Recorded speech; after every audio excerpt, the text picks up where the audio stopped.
الحمد للہ وکفا والصلاة والسلام علی عباده الذین اصطفى خصوصا علی افضلهم وخاتم النبیین محمد الامین وعلی آلہ وصحبہ اجمعین. اما بعد فقد قال اللہ تبارک وتعالی كما ورد فی آخر سورة الجمعہ: اعوذ باللہ من الشیطان الرجیم بسم اللہ الرحمن الرحیم. یا ایہا الذین آمنوا اذا نودی للصلاة من یوم الجمعة فاسعوا الى ذکر اللہ وذروا البیع ذالکم خیر لکم ان کنتم تعلمون.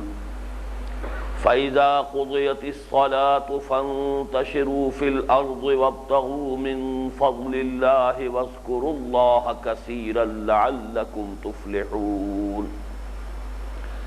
وَإِذَا رَأَوْا تِجَارَةً أَوْ لَهْوًا انفَضُّوا إِلَيْهَا وَتَرَكُوكَ قَائِمًا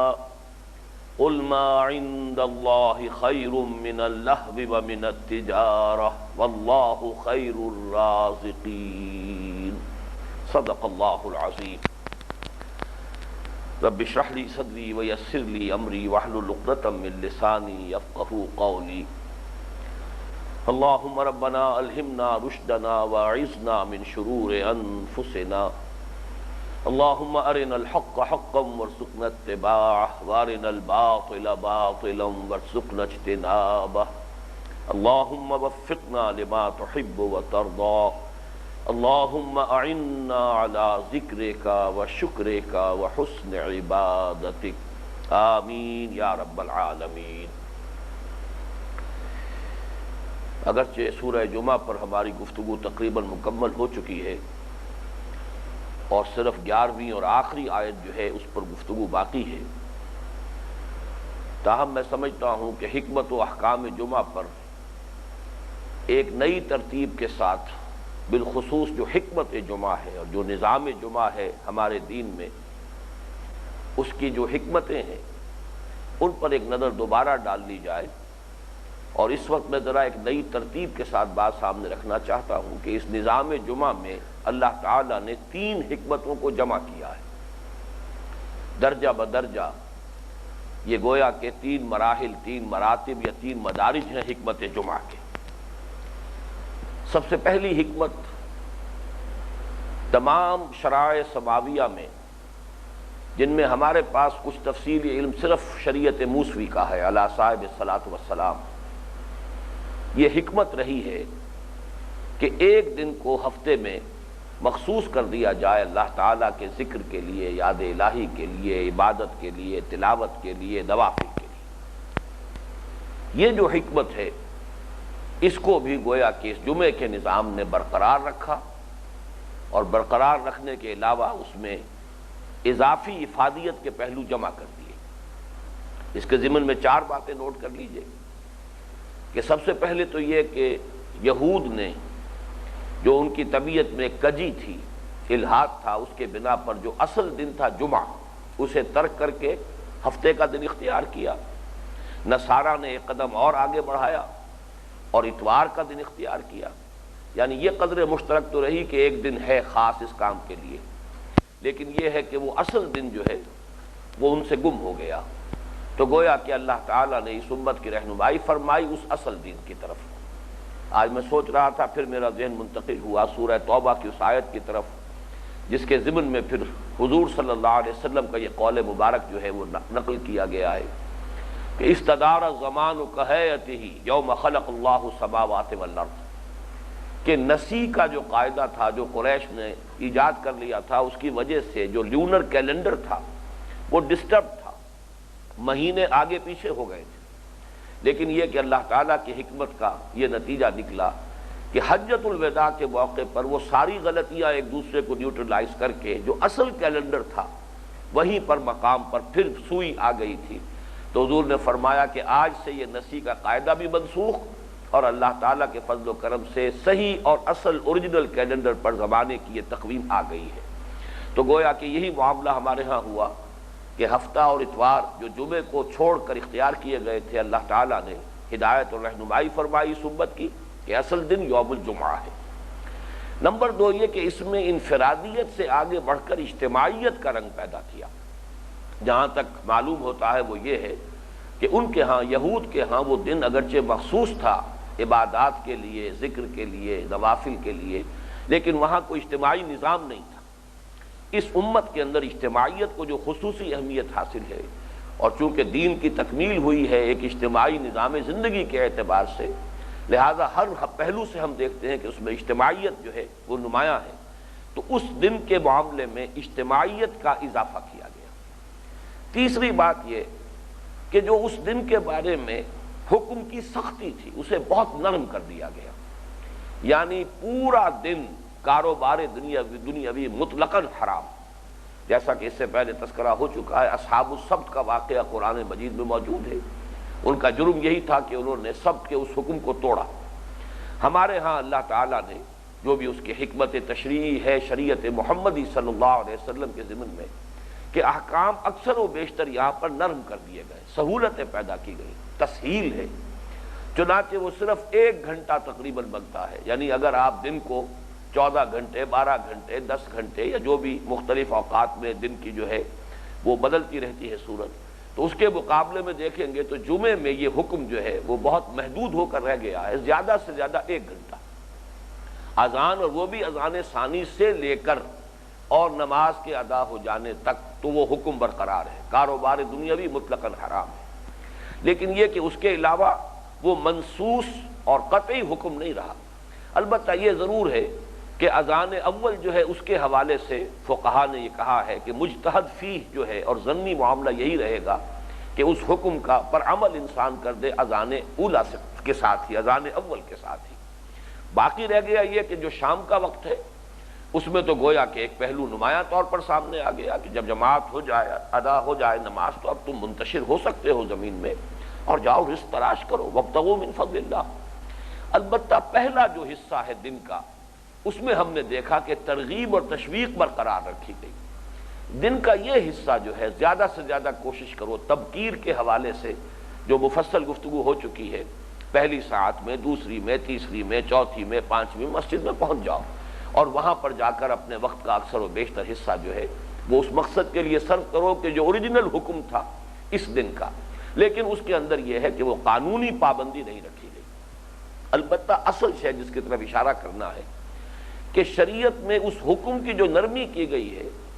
اس کی نہ صرف یہ کہ تلافی ہو گئی ہے، اس کی افادیت جو ہے اگر اس سے کوئی کمی اگر پیش آئی ہو، اس کی وجہ سے واقع ہوئی ہو، تو نہ صرف اس کی تلافی بلکہ یہ کہ اس کو 2 عطشہ بنا دیا گیا اس سے کہ اس میں قرآن مجید کی اجتماعی اور عمومی تعلیم کا نظام قائم کر دیا گیا، خطبہ جمعہ کی شکل میں، جیسا کہ تفصیلاً ہم دیکھ چکے ہیں کہ یہ در حقیقت تذکیر بالقرآن اور تذکیر قرآن، قرآن کی یاد دہانی اور قرآن کے ذریعے سے نصیحت، یہ اس کا مقصد ہے خطبے کا، اور اصل جمعہ جو ہے وہ خطبے ہی کی بنیاد پر ہے، اس کی ساری فضیلت اور اہمیت خطبے ہی کی بنیاد پر ہے۔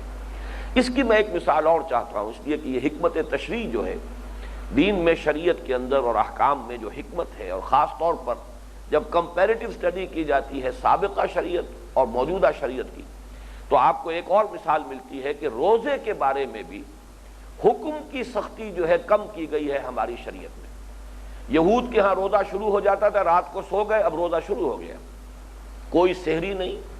اب دوبارہ اٹھ کر کچھ کھانے پینے کی اجازت نہیں، جیسے آدمی سو گیا روزہ شروع ہو گیا، اب اگلی شام تک روزہ چلے گا۔ اور اسی طریقے سے آپ کو علم میں ہوگا کہ ان کے ہاں ہو سکتا ہے کہ تمام قسم کے روزوں میں یہ پابندی اضافی ہو، اور ہو سکتا ہے کہ کسی خاص قسم کے روزے میں یہ پابندی ہو کہ نہ صرف کھانا پینا اور جو بھی ازدواجی تعلقات ہیں ان پر پابندی ہے، بلکہ بولنے کی اجازت بھی نہیں ہے، جس کی کہ ایک گواہی موجود ہے قرآن مجید میں سورہ مریم، انی نذرت للرحمن صوما فلن اکلم اليوم انسیا، میں نے تو نظر مانی ہوئی ہے رحمان کے لیے ایک روزے کی، تو میں آج کسی سے بات نہیں کر سکتی۔ ان دونوں اعتبارات سے آپ نے دیکھا کہ روزے کا حکم شریعت محمدی علیہ صاحب الصلاۃ والسلام میں کتنا آسان کر دیا گیا، بلکہ تاکید کی گئی سحری ضرور کرو، تسحروا فإن فی السحور برکہ، برکت ہے اس میں، اور ہمارے اور اہل کتاب کے روزے کے مابین یہی فرق ہے، سحری کا فرق ہے۔ پھر یہ کہ روزے کی رمضان کی راتوں میں تعلق زن و شو جو ہے اس پر کوئی پابندی نہیں ہے، لیکن یہ کہ یہ جو حکم کے اندر کمی آئی ہے، حکمت میں اضافہ کر دیا گیا، اور وہ یہ کہ قیام اللیل بالقرآن، اب رات کو کھڑے رہا کرو۔ دونوں جگہ آپ دیکھ رہے ہیں، جمعے میں بھی جو حکم کے اندر کمی آئی ہے اس میں جو اضافہ کیا گیا وہ قرآن کی تعلیم، عوامی اور عمومی سطح پر قرآن مجید کی تعلیم کے لیے خطبہ جمعہ، اور دوسرے یہ کہ روزے کے اندر بھی قیام اللیل، وہاں بھی آپ دیکھتے ہیں کہ اگرچہ ترغیب و تشویق تو یہ ہے کہ پوری رات جاگو، جیسے کہ پورے دن تم نے روزہ رکھا ہے، پوری رات اللہ کے لیے اللہ کے کلام کے ساتھ جاگو، لیکن وہاں بھی یہ ہے کہ لگ بھگ یوں سمجھیے کہ واجب یا سنت مؤکدہ کے درجے میں وہ نماز تراویح ہے کہ جو کم سے کم 1 گھنٹہ تو بہرحال اس میں لگ جاتا ہے، تو جن سے مالا یدرک کلہ لا یترک کلہ، جو اس سے زیادہ کا اہتمام نہ کر سکیں، طاقت نہ رکھتے ہو، کم سے کم اتنے کا تو اہتمام کریں۔ تو یہ 2 مثالیں میں نے دی ہیں کہ جس طرح روزے کے معاملے میں حکم کی سختی جو ہے اس میں کمی کی گئی، البتہ اس کی افادیت کے اندر الٹا اضافہ کر دیا گیا، قیام اللیل بالقرآن، قرآن کے ساتھ رات کا جاگنا۔ اسی طرح یہ یوم السبت کا جو حکم تھا اس کے اندر بہت نرمی کر دی گئی، اس میں صرف 1 گھنٹے میں جو ہے وہ ممانعت رہ گئی ہے بیع و شراء کی اور تجارت کی اور کاروبار دنیاوی کی، لیکن اب اس کے اندر اضافے کیے گئے، اس کے اندر اجتماعیت کا رنگ پیدا کیا گیا، اور خاص طور پر تعلیم قرآن، تذکیر بالقرآن یا تذکیر القرآن، اس کا اہتمام کر دیا گیا۔ تو یہ تو گویا کہ جمعے کا ایک سلسلہ وہ ہے کہ جو سابقہ شریعت میں جو دن کا معاملہ چلا آ رہا تھا اس کو ہمارے ہاں اس نظام جمعہ نے اس طریقے سے اس کو تسلسل قائم رکھا ہے شریعت محمدی علیہ صاحب الصلاۃ والسلام نے۔ دوسری حکمت وہ ہے جس پر تفصیلاً گفتگو ہو چکی ہے کہ در حقیقت یہ حزب اللہ کا ہفتہ وار اجتماع ہے۔ حزب اللہ اسلامی انقلابی پارٹی، اس کا ابدی لٹریچر، اس کے فکر کی بنیاد اور اساس قرآن مجید ہے۔ تو جیسے ہر انقلابی جماعت اپنے ہفتے وار اجتماعات منعقد کرتی ہے تاکہ وہ اپنے لوگوں، اپنے وابستگان کے ذہنوں میں جو انقلابی فکر ہے اسے برقرار رکھے، تازہ رکھے، کہیں اس کے اوپر کہیں پردے نہ پڑ جائیں، ذہول طاری نہ ہو جائے، انقلابی جذبہ برقرار رہے، تو ہفتے وار اجتماعات کا نظام جو ہے کمیونسٹوں کے ہاں اس کا بڑا اہتمام تھا۔ تو گویا کہ اس کو حکمت خداوندی نے وہ حزب اللہ اسلامی انقلابی جماعت جو ہے اس کے لیے یہ ہفتے وار پروگرام بنا دیا گیا، اور اس میں قرآن مجید کی تذکیر وہی ابدی لٹریچر ہے۔ اس اعتبار سے یہ چونکہ اہم ترین پہلو تھا اس پر تو تفصیلاً گفتگو ہو چکی ہے، اور دوسرے یہ کہ آپ نے یہ بھی دیکھا کہ یہ جو ہمارا منتخب نصاب کا جو ایک منطقی ربط ہے، مضامین کا جو ربط ہے، اس کے پہلو سے بھی یہی دوسری حکمت جو ہے اہم ترین ہے، اور خود جو قرآن مجید میں مصحف میں جو ترتیب سور ہے اس کے اعتبار سے بھی، اس لیے کہ اس مقام پر آپ نے نوٹ کیا ہوگا کہ ہمارے اس مطالعہ قرآن حکیم کے منتخب نصاب میں اور کوئی مثال اس کی نہیں ہے کہ مسلسل 4 سورتیں اس کے اندر شامل ہیں، سورہ صف، سورہ جمعہ، سورہ منافقون اور سورہ تغابن۔ اس میں سے سورہ تغابن صرف یہ فرق ہوا ہے کہ اسے ہم اپنے دوسرے حصے میں لے آئے، اس لیے کہ وہ ایمان کے مباحث پر مشتمل ہے، لیکن یہ کہ بصورت دیگر آپ دیکھیے 4 سورتیں جو ہیں اس منتخب نصاب میں شامل ہیں، اور ان میں ترتیب کیا ہے؟ سورہ صف، حضور کا مقصد بعثت غلبہ دین، اس کے لیے جد و جہد، جہاد اور قتال کی دعوت، اس کے لیے حزب اللہ کی تشکیل کی جو اساس اور بنیاد واضح کر دی گئی۔ سورہ جمعہ، اس کا بنیادی اور اساسی منہاج کیا ہے، اس کے لیے مردان کار فراہم کیسے ہوں گے، افرادی قوت جمع کیسے ہوگی، یعنی دعوت کیسے ہوگی، کس طریقے سے ہوگی، اور پھر یہ کہ ان کی تربیت کیسے ہوگی، اس کا مرکز و محور، اس کی اساس کیا ہوگی۔ یہ سورہ جمعہ ہے۔ سورہ منافقون جو آگے آ رہی ہے اس کے بارے میں نوٹ کر لیجئے کہ اصل میں وہ اسی جہاد و قتال سے گریز، اس سے فرار، یا یہ کہ ایک مرتبہ قدم بڑھا کر پسپائی اختیار کرنے کا نتیجہ نفاق ہے، لہٰذا یہ منطقی ایک رب چلا آ رہا ہے۔ اور اس کے بعد جو ہے کیونکہ ہر شے جو ہے وہ اپنے ضد کے حوالے سے زیادہ پہچانی جاتی ہے، تعرف الاشیاء باسدادھا، تو جب سورہ منافقون آئی تو پھر سورہ تغابن جس میں حقیقت ایمان کو واضح کر دیا گیا۔ یہ 4 صورتیں جو ہیں جو ایک سلسلہ اس کے اندر ہے، جس ڈوری میں یہ پروئی ہوئی ہے، جیسے کہ میں نے عرض کیا تھا کہ ویسے تو اپنی جگہ ہر صورت جو ہے وہ گویا کہ ایک ہار کے مانند ہے، ایک ڈوری کے اندر موتی اور ہیرے پروئے ہوئے ہیں، لیکن پھر یہ ایک بڑا ہار ہے جس میں یہ صورتیں پروئی گئی ہیں، ان کے درمیان بھی ایک ربط ہے، منطقی ربط ہے۔ اس پہلو سے ان 4 صورتوں کے مابین جو مضامین کا ربط ہے اس کے اعتبار سے حکمت جمعہ کا یہی پہلو جو ہے کہ یہ حزب اللہ کا ہفتہ وار اجتماع ہے، اس حزب اللہ کی فکری بنیاد، اس کی اساس، اس کا لٹریچر ابدی قرآن مجید ہے، اس کی یاد دہانی کے لیے تاکہ اپنا فکر جو ہے وہ بھی ذہن میں تازہ رہے، جذبہ جو ہے وہ بھی برقرار رہے، انقلابی جد و جہد کے لیے ان دونوں چیزوں کی ضرورت ہے، یہ ہفتہ وار اجتماع کا اہتمام کیا گیا۔ اور یہ ذہن میں آپ کے نہ رہے کہ اس کی تو زیادہ شدید ضرورت جو ہے وہ گویا کہ مکی دور میں تھی، مکی دور میں کوئی اجتماعی نظام اس کا قائم نہیں ہو سکتا تھا، اس لیے کہ وہاں پر اس کے لیے کوئی امکان ہی موجود نہیں تھا۔ مدنی دور میں بھی یہ تسلسل برقرار رہا ہے، اگرچہ دارالاسلام ایک محدود معنی میں مدینہ منورہ میں قائم ہو گیا اور ایک ایسی کیفیت حاصل ہو گئی کہ جس میں حضور صلی اللہ علیہ وسلم کے احکام جو ہیں وہ نافذ ہو رہے تھے، لیکن ابھی انقلابی عمل تو جاری تھا۔ ابھی تو جب تک کہ پورے جزیرہ نما عرب کے اندر انقلاب کی تکمیل نہ ہو، وہ حزب اللہ کے لیے جد و جہد جو ہے وہ تو یوں سمجھیے کہ بلکہ سخت تر مرحلے میں آ گئی تھی۔ مکی دور میں تو ابھی قتال کا مرحلہ نہیں تھا، مدنی دور میں آ کر تو قتال کا مرحلہ شروع ہو گیا، لہذا اب اور زیادہ ضرورت تھی کہ لوگوں کے ذہنوں میں اپنا فکر، اپنا ہدف، اپنا مقصود یہ بھی واضح رہے، اس کا طریقہ کار بھی واضح رہے، اور اس کے ضمن میں اپنا جذبہ انفاق اور جذبہ جہاد و ذوق شہادت جو ہے وہ بھی برقرار رہے۔ تو گویا کہ مدینہ منورہ میں حضور نے جاتے ہی پہلا جو کام کیا ہے، سب سے پہلا کام مسجد نبوی کی تعمیر، اور جمعے کا نظام تو آپ نے قباء ہی سے قائم کر دیا ہے۔ قباء سے جب آپ روانہ ہوئے ہیں اصل مدینے کی بستی تک، اب تو قباء بھی مدینے ہی میں شامل ہے، ورنہ یہ کہ یہ 3-4 میل کا فصل تھا حضور کے زمانے میں، مدینہ چھوٹی سی بستی تھی اور قباء جو ہے تقریباً 4 میل کے فاصلے پر تھا، لہذا اس کے دوران ہی جب کہ آپ جا رہے تھے، وہ جمعے کا دن تھا، جمعے کا وقت ہو گیا، تو آپ نے پہلی نماز جمعہ وہاں ادا کر لی۔ اس سے پہلے جو ہے مکی دور میں جمعے کا کوئی نظام نہیں تھا، تو گویا کہ یہ حزب اللہ کا ہفتہ وار اجتماع مدنی دور میں بھی جاری رہا۔ پھر یہ کہ دوران خلافت راشدہ بھی وہی انقلابی عمل ابھی آگے چل رہا ہے، وہی جہاد اور قتال، ہر وقت جو ہے مطالبہ ہے لوگوں سے کہ آؤ اللہ کی راہ میں نکلو، انفروا فی سبیل اللہ، اللہ کی راہ میں نکلو، اس لیے کہ 2 بڑے بڑے محاذ کھل چکے تھے۔ ایک طرف مسلمان افواج جو ہے وہ شام میں پیش قدمی کر رہی تھی، دوسری طرف ایران کی طرف پیش قدمی تھی عراق کے راستے سے ہوتے ہوئے، لہذا ہر وقت ضرورت تھی۔ تو یہ انقلابی عمل اور حزب اللہ کا یہ سلسلہ یہ جاری تھا، اور اس دوران میں گویا کہ اس حزب اللہ کا ہفتہ وار اجتماع یہ ہے کہ جو جمعے کے نظام کے ذریعے سے عطا کیا گیا۔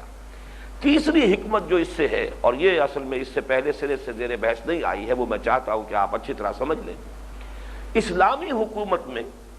معاشرے کی تنظیم کا ایک ذریعہ بنایا گیا ہے اس نظام جمعہ کو، اور اسلام میں جو مذہب اور ریاست یا مذہب اور سیاست میں جو وحدت ہے، ان دونوں میں جو یکتائی ہے، یہ ایک ہی شے ہے، ان کے اندر کوئی جدائی نہیں ہے۔ وہ جو اقبال نے کہا ہوئی دین و دولت میں جس دم جدائی، حوث کی امیری حوث کی وزیری، یہ دین و دولت تو ایک ہی شے ہے اسلام میں، ان میں کوئی فرق نہیں ہے، تفاوت نہیں ہے،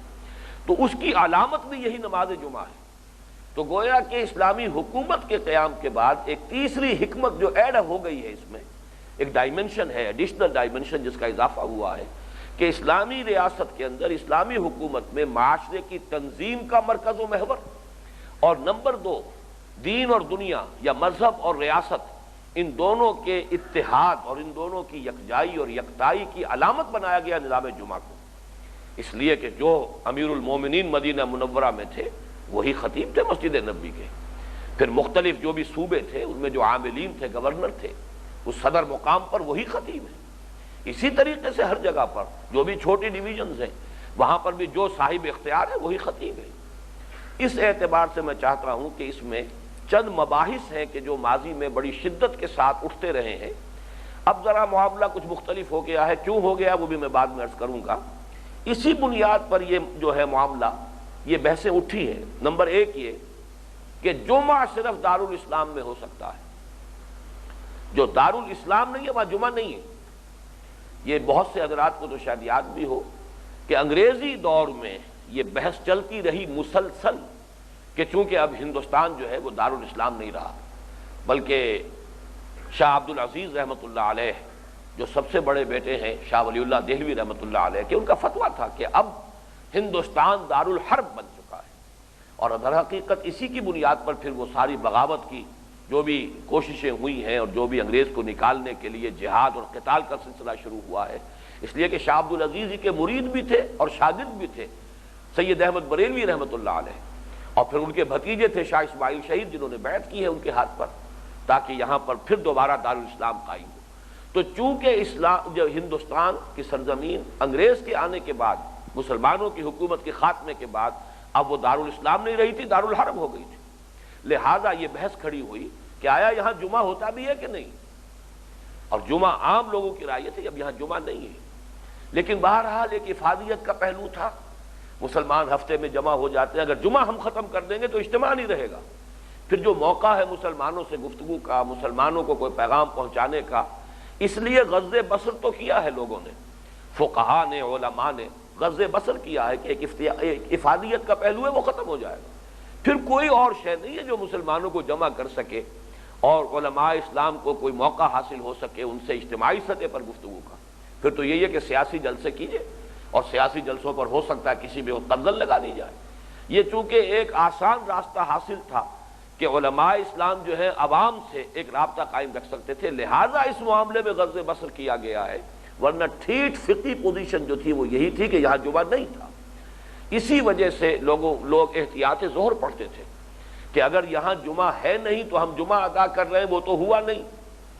البتہ ظہر جو ہمیں پڑھنی چاہیے تھی وہ ہم نے نہیں پڑھی تو ظہر کا وبال ہم پر رہ جائے گا، اس لیے 4 رکعتیں اضافی پڑھی جاتی تھی احتیاط الظہر کے نام سے، کہ ہم ظہر کی بھی 4 رکعتیں پڑھ لیں تاکہ اگر جمعہ نہیں ہوا ہے تو کم سے کم یہ کہ ہماری ظہر قضا نہ ہو۔ ایک تو یہ بحث تھی کہ جو اٹھی اور یہ بڑے زور شور کے ساتھ چلتی رہی تھی۔ دوسری بحث یہ ہے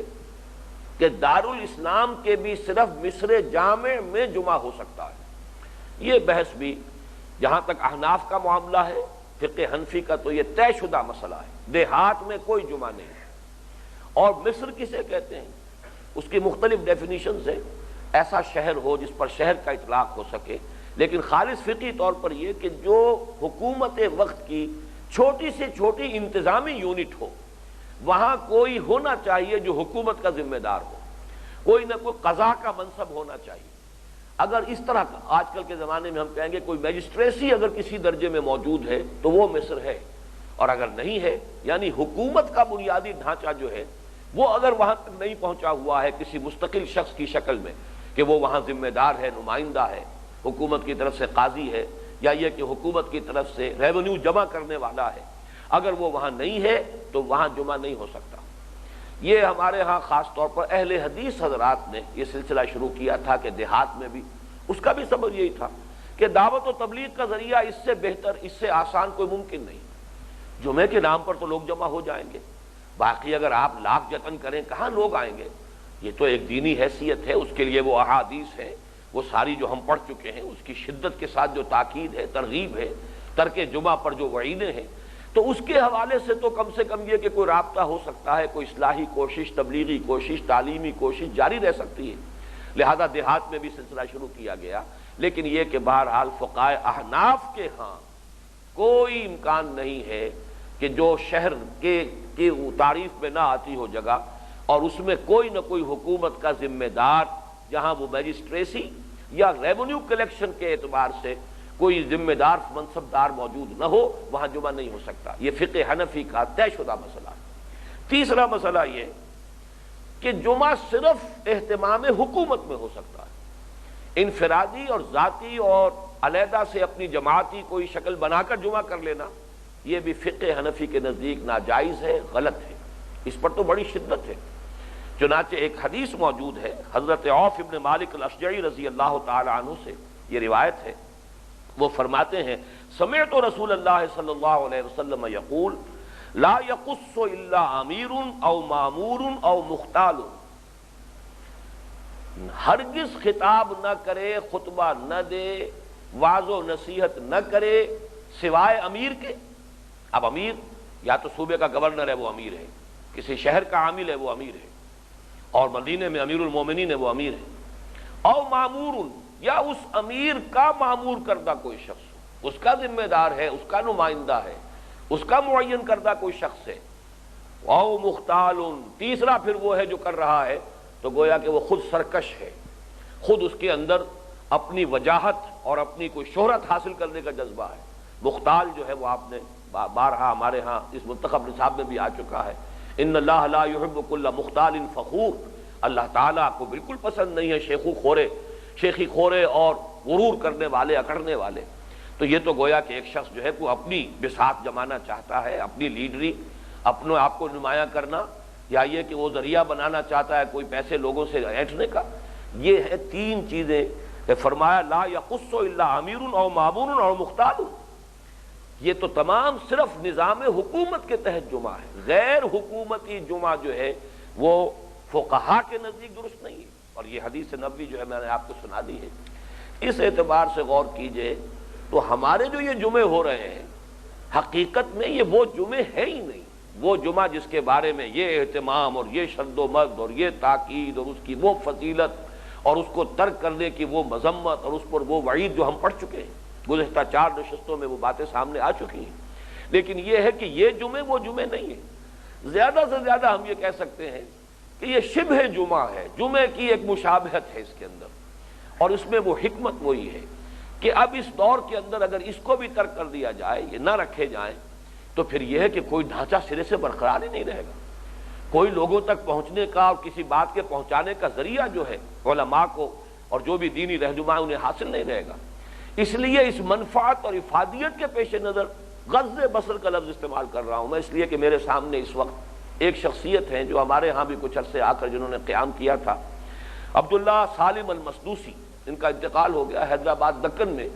چونکہ بہت سے عرب آ کے آباد ہوئے، اب بھی آباد ہیں، اگرچہ بہت سے اب واپس چلے گئے، خاص طور پر متحدہ عرب امارات نے انہیں واپس بلایا ہے اور انہیں علیحدہ بستیاں جو ہیں آباد کر کے دی ہیں، مکان بنا کر دی ہیں کہ واپس آ جائیں۔ وہ اپنی چونکہ آبادی بڑھانا چاہتے ہیں، لیکن وہ چاہتے ہیں کہ وہی جو عرب یہاں سے گئے تھے وہی آ جائیں۔ بہرحال وہ سالم مسدوسی صاحب، انہوں نے پورے ہندوستان میں بڑے بڑے علماء کا ملاقاتیں کر کے، دورہ کر کے، اور ان کو قائل کیا کہ واقعتاً یہ جمعے جو اس وقت ہو رہے ہیں یہ شریعت کے عمومی طور پر کہہ لیجئے اور خاص طور پر فقہ حنفی کا تو یہ تقاضا نہیں ہے، اس کے اعتبار سے تو یہ گویا کہ یہ صحیح نہیں ہو رہے۔ لیکن یہ کہ پھر علماء نے یہی کہا کہ آپ اس معاملے میں مصلحت کو پیش نظر رکھیں، وہ بڑے ڈٹے ہوئے تھے اپنے اس موقف پر۔ اسی طرح بہت سے حضرات کو شاید یاد آ جائے، ہمارے شہر میں بھی، اس لاہور میں ایک دیوانہ سا شخص ہوتا تھا، وہ اپنے گردن میں ایک بڑا سا جو ہے اشتہار ڈال کے کھڑا ہوتا تھا، اور وہ جمعے کے بعد ہماری مسجد دارالسلام کے باہر بھی بضع اوقات جو ہے وہ نعرے مارا کرتا تھا، یہ سب غلط ہیں، یہ حرام جمعے ہیں جو ہو رہے ہیں۔ اس لیے کہ یہ جمعے تو انفرادی جمعے ہیں، لوگوں نے پرائیویٹلی جمعوں کا اہتمام کیا ہوا ہے، کوئی حکومت کی طرف سے مقرر کردہ نہیں ہے۔ تو خالص فقہی حیثیت تو وہی ہے کہ اصل جمعہ وہی ہے جو دارالاسلام میں ہو، نمبر 1 اسلامی ریاست ہو اور دارالاسلام ہو، جمعہ اس میں۔ نمبر 2 یہ کہ اس کے بھی صرف مصر جامع کے اندر ہو تاکہ ایک مرکزیت رہے، جیسا کہ میں کل وہ حدیثیں آپ کو سنا چکا ہوں کہ ہر اس شخص کے ذمے ہے جمعے کے لیے حاضر ہونا، دیہات کے شخص کے لیے، کہ جس کی مسافت اتنی ہو کہ وہ صبح گھر سے نکلے اور مصر جامع میں جا کر جمعہ ادا کرے اور پھر شام تک اپنے گھر واپس پہنچ جائے۔ اس کو وہیں جانا چاہیے، یہ نہیں کہ 1.5 اینٹ کی مسجد جو ہے ہر گاؤں کے اندر جمعہ ہو رہا ہو۔ لیکن اس وقت جو شکل ہے وہ تو یہ ہے کہ ایک ایک گلی میں کئی کئی جمعے ہو رہے ہیں، تو یہ در حقیقت جمعے کی وہ شکل نہیں ہے جیسا کہ میں نے عرض کیا۔ البتہ اس میں افادیت ہے، اس میں ایک بھلائی کا پہلو موجود ہے، لہذا اس کی اس طرح سے مذمت تو نہیں کرنی چاہیے، لیکن ایک پیاس رہنی چاہیے کہ یہ جمعہ وہ جمعہ نہیں ہے۔ وہ جو اقبال نے کہا کہ رہ گئی رسم اذاں روح بلالی نہ رہی اور فلسفہ رہ گیا تلقین غزالی نہ رہی، یہ در حقیقت اسی طرح کی شے ہے۔ اور جو اقبال نے پھپتی چست کی ہے کہ قوم کیا چیز ہے، قوموں کی امامت کیا ہے، اس کو کیا سمجھے یہ بیچارے 2 رکعت کے امام، تو 2 رکعت کے امام ہیں جو جمعہ پڑھا رہے ہیں۔ لیکن یہ کہ یہ حقیقت میں نہ جمعہ وہ جمعہ ہے کہ جو دین چاہتا ہے اور اسلام کے اس نظام کے اندر جس کی اہمیت وہ ہے جو ہم دیکھ چکے ہیں، تو وہ جمعہ جو ہے اصل میں مجھے اتفاق ہے اس کے ساتھ کہ وہ صرف دارالاسلام میں ہوتا ہے۔ نمبر 2 دارالاسلام کے بھی مصر جامع میں ہوتا ہے۔ نمبر 3 اس میں خطیب صرف حکومت کا کوئی ذمہ دار شخص ہوگا یا حکومت کی طرف سے نامزد کوئی شخص ہوگا۔ یہ اسلامی ریاست کے اندر جمعے کی 3 شرائط ہیں جو میں نے آپ کے سامنے بیان کر دی۔ بہرحال اس وقت جو شکل ہے اس میں یہ کہ گندم اگر بہم نشوت بھز غنیمت است، جو بھی کچھ ہو رہا ہے کچھ نہ کچھ جزوی خیر ہے، کوئی بھلائی ہے، کچھ نہ کچھ ذریعہ بنا ہے لوگوں تک بات کو پہنچانے کا، اسی درجے میں ہم بھی اس کی پابندی کر رہے ہیں اور لے کر چل رہے ہیں، کسی نہ کسی درجے میں تو بہرحال فائدہ ہے۔ ما لا یدرک کلہ لا یترک کلہ۔ اسی طریقے سے اس بات کی طرف بھی توجہ جیسا کہ میں نے دلائی تھی پہلے، اس حالت میں بھی گئے گزرے دور میں واقعہ یہ کہ جمعے کا یہ نظام کافی ایک بڑی علامت ہے مسلمانوں کے اندر اس اجتماعیت کی کہ کھنڈر بتا رہے ہیں عمارت عظیم تھی۔ اس پر قیاس کر لیجئے کہ اب بھی گئے گزرے دور میں کتنے اہتمام سے لوگ کپڑے بھی بدلتے ہیں، نہاتے ہیں، غسل کرتے ہیں، خوشبو لگاتے ہیں، جاتے ہیں، جمع ہوتے ہیں۔ اب یہ دوسری بات ہے کہ اکثر و بیشتر وہاں کے ائمہ اور خطیب حضرات جو ہیں وہ اس سے وہ فائدہ نہیں اٹھا رہے کہ جو اٹھانا چاہیے۔ اب آئیے کچھ اور مباحث بھی ہیں اس جمعے سے متعلق جو جزوی تھے، لیکن چونکہ اب ہماری ایک نشست اس پر مزید جو ہے وہ لگ ہی گئی ہے تو میں چاہتا ہوں کہ ان کے طرف بھی کچھ بعض اشارے آپ کے سامنے کر دوں۔ ایک یہ کہ وقت جمعہ کیا ہے، اس کے ضمن میں ایک لطیفے کے طور پر عرض کر رہا ہوں کہ امریکہ میں جب ہمارے بہت سے لوگ عرب سے، ممالک سے اور ہند و پاکستان سے جا کے آباد ہوئے اور وہاں پہلے وہ ایم ایس اے بنی، پھر وہ اسنا کی شکل بنی، پھر انہوں نے مسجدیں بنانی شروع کی۔ مسجد کیا، ہر یونیورسٹی میں ایک کمرہ لیا ہوا اس میں جمعہ ہو رہا ہے،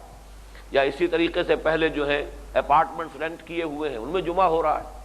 تو وہاں اور بھی لطیفے پیدا ہوئے، یعنی یہ کہ اس بحث کے علاوہ جو بحث میں کر چکا ہوں کہ آیا وہاں جمعہ ہوتا بھی ہے کہ نہیں ہوتا، وہ دارالاسلام تو نہیں ہے، پھر یہ کہ وہاں جمعہ کون کروا رہا ہے، خطیب کون ہے، یہ تو کسی اسلامی حکومت کا نامزد کردہ تو نہیں ہے، وغیرہ وغیرہ۔ لیکن وہاں کچھ اور لطیفے بھی ہوئے۔ ابتدا میں جبکہ بڑی دقت تھی کہ جمعے کے دن کیسے لوگ نکلیں، کوئی چھٹی دینے کو تیار نہیں، کہیں پر بھی رخصت کا موقع نہیں۔ ایک بحث یہ بھی آگے کہ ہم کیوں نہ جمعہ بھی اتوار کو کر لیا کریں، یعنی یہ کہ جمعے کی جو ایک افادیت ہے اس کے لیے یہ کیا ہے، آخر ضروری کیا ہے، سب دن اللہ کے ہیں تو اتوار کو کر لیں، ہفتے کو کر لیں۔ یہ بھی بحث آئی کہ جمعے کا وقت جو ہے زوال سے قبل بھی ہے، کہیں کوئی ریموٹ روایت بھی موجود ہے، لیکن یہ کہ بالاتفاق یہ سمجھ لیجئے کہ جمعے کا وقت جو ہے وہ زوال کے بعد ہے، وہی جو وقت ظہر ہے وہی جمعے کا وقت ہے۔ اس میں ایک روایت بھی آپ کو سنا دینا چاہتا ہوں تاکہ آپ حضرات کے لیے بھی ایک سنت صحابہ آپ کے سامنے آ جائے کہ حضرت سہل ابن سعد رضی اللہ تعالی عنہ جو ہے وہ بیان فرما رہے ہیں، ما كنا نقیل ولا نتغدى الا بعد الجمعہ۔ یہ بخاری کی روایت ہے، صحیح بخاری کی، کہ ہمارا معمول یہ تھا کہ ہم جمعے کے روز جمعے سے پہلے نہ قیلولہ کرتے تھے اور نہ کھانا کھاتے تھے۔ ما كنا نقیل ولا نتغدى، غدا کہتے ہیں صبح کا کھانا، عشاء جو ہے شام کا کھانا ہے، عشاء نماز ہے، عشاء شام کا کھانا جسے آپ عشائیہ کہہ دیتے ہیں وہ عشائیہ ہونا چاہیے۔ عشاء ہے شام کا کھانا، غدا ہے صبح کا کھانا۔ آتنا غدانا لقد لقینا من سفرنا ھذا نصبا، سورہ کاف میں یہ لفظ آیا ہے۔ تو ہم نہیں کرتے تھے، نہ تو قیلولہ کرتے تھے اور نہ ہی کھانا کھاتے تھے الا بعد الجمعہ، مگر جمعے کے بعد۔ تو یہ اللہ کے فضل سے اس پر اب عمل کچھ نہ کچھ جو ہے وہ شروع ہو گیا ہے۔ اب تو بہت سی مساجد میں دیکھتا ہوں کہ جمعہ جو ہے اول وقت میں ہوتا ہے، جس کی وجہ سے اب لوگ جو ہے کھانا وغیرہ جو ہے وہ جمعے کے بعد ہی جا کر کھاتے ہیں۔ بہرحال جمعے کا وقت یہ ہے۔ دوسری بات یہ کہ جمعے کے روز حضور کے کچھ مخصوص معمولات تھے نمازوں میں، قرات، مثلا یہ کہ فجر کی نماز میں عام طور پر یا سورہ سجدہ پہلی رکعت میں اور سورہ دہر دوسری رکعت میں، لیکن ایک اور معمول یہ تھا کہ سورہ جمعہ پہلی رکعت میں اور سورہ منافقون دوسری رکعت میں۔ یہ بھی حضور صلی اللہ علیہ وسلم کی معمولات میں سے ہے، گویا کہ فجر میں۔ پھر جمعے میں کیا پڑھتے تھے؟ جمعے میں بھی سورہ جمعہ پہلی رکعت میں اور سورہ منافقون دوسری رکعت میں، یہ حضور کے معمولات میں شامل ہے۔ یہ مسلم شریف میں روایت ہے، ترمذی میں ہے، ابو داؤد میں حضرت ابو ہریرہ سے رضی اللہ تعالی عنہ۔ لیکن ایک دوسری روایت میں یہ بھی ہے کہ سورۃ الاعلیٰ اور سورۃ الغاشیہ آپ پڑھا کرتے تھے۔ تیسری بات یہ کہ خطبے میں آپ جو قرآن مجید پڑھا کرتے تھے تو کسی اور سورت کی روایت تو نہیں ملی ہے، لیکن جیسا کہ میں نے آپ کو پہلے بتایا تھا اور میں نے اس وقت یہ عرض کیا تھا کہ خطبے میں آپ کا معمول قرآن مجید پڑھنے کا تھا۔ اور قرآن کتنا پڑھتے تھے آپ؟ سورہ قاف کے بارے میں روایت ہے کہ آپ نے پوری خطبے میں پڑھی۔ میں آج وہ روایت آپ کو سنا دینا چاہتا ہوں۔ اس کی راویہ ہیں ام ہشام بنت حارثہ بن نعمان رضی اللہ تعالی عنہا۔ وہ فرماتی ہیں اخذت قاف والقرآن المجید من رسول اللہ یقرأ بها علی المنبر فی کل جمعۃ۔ یہ مسلم شریف کی بھی روایت ہے، ابو داؤد کی بھی روایت ہے کہ وہ فرماتی ہے کہ میں نے جو یاد کی ہے سورہ قاف والقرآن المجید یہ حضور سے یاد کی ہے، حضور سے سن کر یاد کی، اس لیے کہ حضور ہر جمعے میں سورہ قاف پڑھتے تھے۔ یہاں تو اس درجے جو ہے اس کے عموم کی بات آ رہی ہے، اور ایک دوسرے روایت میں الفاظ ہیں کہ ما اخذت قاف والقرآن المجید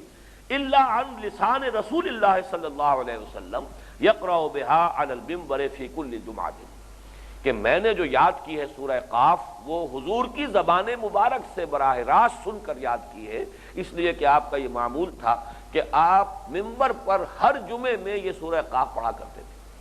اب جیسا کہ میں اس سے پہلے عرض کر چکا ہوں کہ وہاں یہ خطبہ صحیح درجے کا خطبہ تھا، اس لیے کہ قرآن مجید کا تو اسلوب ہی خطبے کا ہے، یہ تو بارہا ہمارے ہاں زیر بحث آ چکی ہے بات، لیکن یہ کہ چونکہ زبان عربی تھی، لوگوں کی مادری زبان تھی، تو قرآن مجید کی محض تلاوت بھی ایک خطبہ تھا، اس لیے کہ اسی میں تذکیر بھی ہو رہی ہے، اسی میں فکر بھی آ رہا ہے، اس میں ایمانی مباحث تازہ ہو رہے ہیں، انہی میں اخلاق فاضلہ کی تلقین و تعلیم ہو رہی ہے، جو کچھ مراد ہے، مطلوب ہے، وہ تو سب کا سب قرآن مجید کے ذریعے سے حاصل ہو رہا ہے۔ لہذا ایک خطیب اگر کھڑا ہو کر صرف قرآن پڑھ دیتا ہے، اس کے علاوہ کچھ اور اضافہ جو بھی وقتی ضرورت ہو، تو گویا کہ وہ خطبے کا حق ادا ہو گیا۔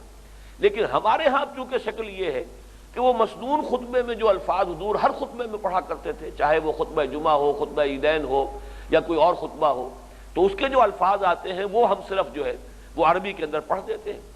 لیکن اس کا تو کسی کو کچھ سمجھ میں نہیں آتا، تو اس کی تلافی کرنے کے لیے وہ ہم نے جو اردو تقاریر شروع کی ہیں، لیکن جیسا کہ میں نے عرض کیا اب مرثیہ بار بار کیا کرنا ہے کہ ان تقریروں میں اور سب کچھ ہوتا ہے، قرآن نہیں ہوتا۔ لیکن ان میں ایک نکتہ جو نوٹ کیجئے وہ یہ ہے کہ سورۃ الاعلیٰ اور سورۃ الغاشیہ جو آپ جمعے میں پڑھا کرتے تھے، تو اس میں کیا حکمت کیا ہے؟ دونوں میں یہ لفظ موجود ہے فذکر، اے نبی آپ تذکیر کرتے رہیے، فذکر ان نفعت الذکریٰ سیذکر من یخشی ویتجنبها الاشقی الذی یصلی النار الکبریٰ ثم لا یموت ولا یحییٰ فیہا ولا یحییٰ۔ تو یہ حکم جو ہے آپ تذکیر کیجیے، اور دوسرے یہ کہ فذکر بالقرآن، یہ فذکر انما انت مذکر لست علیہم بمسیطر الا من تولی وکفر فیعذبہ اللہ العذاب الاکبر، کیونکہ دونوں صورتوں میں تذکیر کا حکم ہے، اور تذکیر جو ہے خطبے کا مقصد ہے۔ کان صلی اللہ علیہ وسلم یقرأ القرآن ویذکر الناس، اسی مناسبت سے آپ نے جمعے کی نماز میں بھی پہلی رکعت میں سورۃ الاعلیٰ اور دوسری میں سورہ غاشیہ کا انتخاب فرمایا، اور دوسرا جو ہے آپ کا معمول کہ یا پھر یہ کہ سورہ جمعہ اور سورہ منافقون کی تلاوت کی ہے نماز کے اندر، وہ تو آج خود ظاہر ہے کہ چونکہ جمعے کی نماز ہے، سورہ جمعہ اس میں پڑھی جا رہی ہے، اور سورہ جمعہ کے ساتھ منافقون جو ہے جس طرح جڑی ہوئی ہے وہ میں ابھی بعد میں عرض کروں گا، تو گویا کہ آپ نے ان دو جوڑوں کو جمع کرنے والی صورتیں جو ہے ان کا انتخاب کیا ہے۔ پہلا جوڑا ہے سورہ صف اور سورہ جمعہ، دوسرا جوڑا ہے سورہ منافقون اور سورہ تغابن، لیکن ان دونوں جوڑوں کو انٹرلاک کرنے والی بات جو ہے وہ سورہ جمعہ کی آخری آیت اور سورہ منافقون کی پہلی آیت ہے، جس نے کہ ان دونوں کو جمع کر دیا، اس کا ذکر میں بعد میں کروں گا۔ پھر یہ کہ سورہ قاف آپ پڑھتے تھے، اور کس قدر یہ کیفیت والی بات ہوتی ہوگی کہ سورہ قاف ختم ہوتی ہے فذکر بالقرآن من یخاف وعید، اور اسی پر گویا کہ آپ کا خطبہ ختم ہو جاتا ہوگا۔ تو تذکیر کا حکم جو ہے ان صورتوں میں وہ گویا کہ قدر مشترک کے طور پر ہے، جن کو بھی آپ نے منتخب کیا ہے ان نمازوں کے اندر تلاوت کے لیے۔ اب یہ کہ آخری آیت جو ہے سورہ مبارکہ کی، اس کی طرف توجہ کیجئے۔ وَإِذَا رَأَوْا تِجَارَةً أَوْ لَهْوًا انفَضُّوا إِلَيْهَا وَتَرَكُوكَ قَائِمًا قُلْ مَا عِندَ اللَّهِ خَيْرٌ مِّنَ اللَّهْوِ وَمِنَ التِّجَارَةِ وَاللَّهُ خَيْرُ الرَّازِقِينَ۔